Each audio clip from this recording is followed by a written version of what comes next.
Lord, सबको जय मसीह की एक और बार स्पिरिचुअल मॉर्सल्स में मैं आपको स्वागत करना चाहती हूँ। बीसी 597 में नेबुकदनेस्सर राजा अपने बाबिलोन सैनिकों के साथ यहूदा के राजा यहोयाकीन के ऊपर आक्रमण करता है। वो यरूशलेम के खिलाफ आक्रमण करता है, वहां के लोगों को और उनके राजा यहोयाकीन को वो कैदी कर कर ले जाता है। और यहोयाकीन का जो अंकल है जदकिया, उसको वहां पे यरूशलेम के ऊपर राजा ठहराकर वो चला जाता है। और जब ऐसे होता है तो सारे यहूदी परमेश्वर की ओर देखकर चिल्लाने लगते हैं, वो रोने लगते हैं कि हाय प्रभु, हमारे साथ क्या हुआ, हमारे ऊपर आक्रमण हुआ, हमारे लोगों को वो पकड़ के ले गए कैदी कर कर। तब परमेश्वर यहोवा यूं कहता है यिर्मयाह नबी के द्वारा कि मैं सारे प्राणी का परमेश्वर हूं, क्या मुझसे असंभव कुछ भी है? ऐसी कोई भी बात है जो मुझसे हो नहीं सकता। और परमेश्वर उनसे कहता है कि आपको यूं लगता है कि ये बहुत ही बड़ी बात है, ये तो कुछ भी नहीं है, इससे भी बड़ी आक्रमण होएगी आपके खिलाफ, या सदकिया को भी वो ले जाएगा, इस शहर को वो जला देगा, ये सब होगा। लेकिन आप ये ना भूलना कि मैं हर प्राणियों के ऊपर परमेश्वर मैं हूं, मुझसे असंभव कोई भी बात नहीं है। प्रभु कहता है कि आपकी परिस्थिति चाहे कितनी भी विपरीत या कितना भी बुरा आपको लगता हो, इसके अंदर मैं एक भलाई को ले आऊंगा, परमेश्वर यूं कहता है। अब बाबिलोन का राजा नबूकदनेस्सर जब यहूदियों को पकड़ के ले जाता है यरूशलेम से, तो उनको रहने के लिए शूशन नाम के एक जगह पे उनमें से कुछ लोगों को वहां पे ठहराता है, उनको वहां रखता है। अब उनमें से एक व्यक्ति परमेश्वर का भय मानने वाला, परमेश्वर का एक डरवैया था, और वो अपने मन में सोच रहा होगा कि प्रभु, तूने तो कहा था कि तू हर प्राणियों का परमेश्वर है, तुझसे असंभव कुछ भी नहीं है, फिर ये सब क्यों हमारे साथ होता है? जब वो इन संघर्षों के बारे में सोचता है तो उसके जीवन में एक और दुर्घटना आ पड़ती है। उसके पिताजी के भाई और उनके पत्नी इस संसार से गुजर जाते हैं। उनका एक छोटी बेटी होती है और वो बच्ची अनाथ हो जाती है, उसको संभालने के लिए कोई नहीं होता।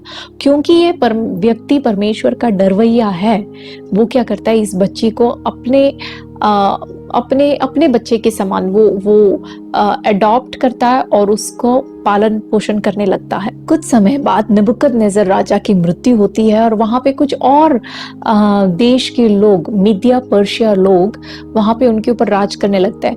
वहां उन राजाओं के, कुछ राजाओं के बाद एक राजा वहां पे पर्शियन राजा जो है वो राज करने लगता है। उसका नाम हिंदी बाइबल में क्षयर्ष लिखा है, अंग्रेजी बाइबल में एक्सर्सस और इब्रानी में अहश्वेरोश नाम है उसका। और उसके बारे में यूं लिखा है कि वो इंडिया से लेकर कूश देश तक, हिंदुस्तान से लेकर कूश देश तक, इतने बड़े एक जगह के ऊपर वो राज्य करता था।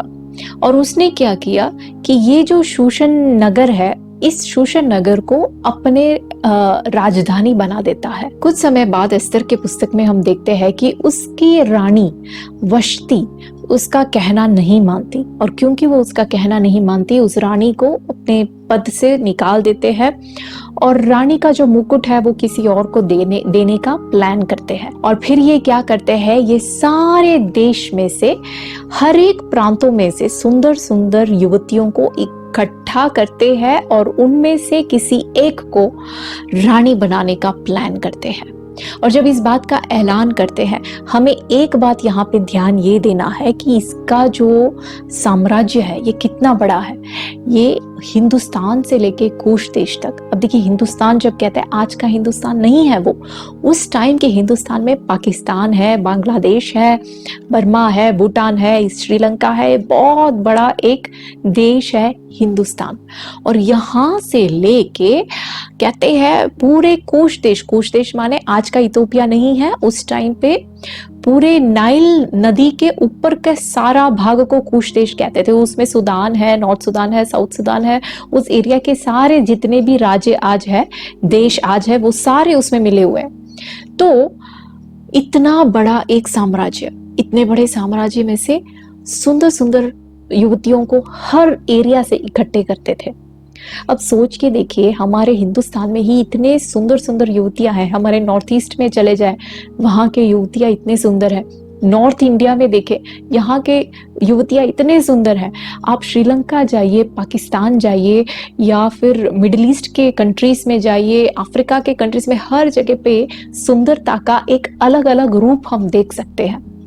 और इनमें से अनेक युवतियां ऐसी हैं जो बहुत ही अच्छे अच्छे घराने में जिनकी पैदाइश हुई थी, जो अच्छे पढ़े लिखे हैं, जो बहुत ही अच्छे पौष्टिक आहार खाते पीते वो बड़े हुए हैं, जो अच्छे अच्छे ब्यूटी प्रोडक्ट्स को इस्तेमाल करते हुए वो बड़े हुए हैं। लेकिन इन सभियों में से सिर्फ एक के ऊपर रानी का मुकुट रखा जाएगा। परमेश्वर कहता है, मैं सभी प्राणियों का परमेश्वर हूं, मुझसे असंभव क्या कोई भी चीज है। अब यहाँ पे जब परमेश्वर उस राजा को छूता है तो राजा सिर्फ एक के ऊपर प्रसन्न होता है। मालूम कौन? वो युवती जो एक अनाथ है, वो युवती जो एक बहुत ही मामूली घर में पैदा हुई है, जिसके ना पिता है ना माता है, एक भाई, एक कजिन ब्रदर के साथ वो बड़ी होती है। उसको ब्यूटी प्रोडक्ट्स के बारे में समझाने वाला उसकी ना माँ है ना बहनें हैं, कोई नहीं है। उसको पौष्टिक आहार खिलाने के लिए कोई नहीं है, क्योंकि वो खुद एक गुलाम है। लेकिन जब राजा को परमेश्वर छूता है तो राजा सिर्फ इसी पे प्रसन्न होता है और उसके ऊपर मुकुट रखता है। भाई और बहनों, आज आपकी परिस्थिति चाहे जितनी भी विपरीत क्यों ना हो, परमेश्वर कहता है, मैं सारे प्राणियों का परमेश्वर हूं। क्या मुझसे असंभव कोई भी चीज है? प्रभु कहता है, आपकी उस परेशानी में, आपके उस दुख के अंदर मैं कुछ नया करूंगा, मैं कुछ सुंदरता को बाहर लाऊंगा।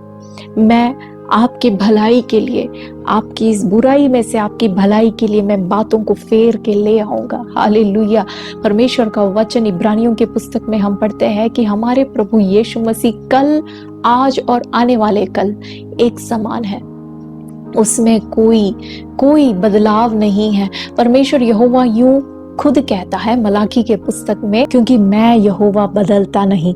हमारा परमेश्वर बदलता नहीं है, वो कल और आज एक जैसा है। वो आज भी हमारी परिस्थितियों को देखकर कहता है, मैं हर प्राणियों का परमेश्वर हूँ, क्या मुझसे असंभव कोई भी चीज है।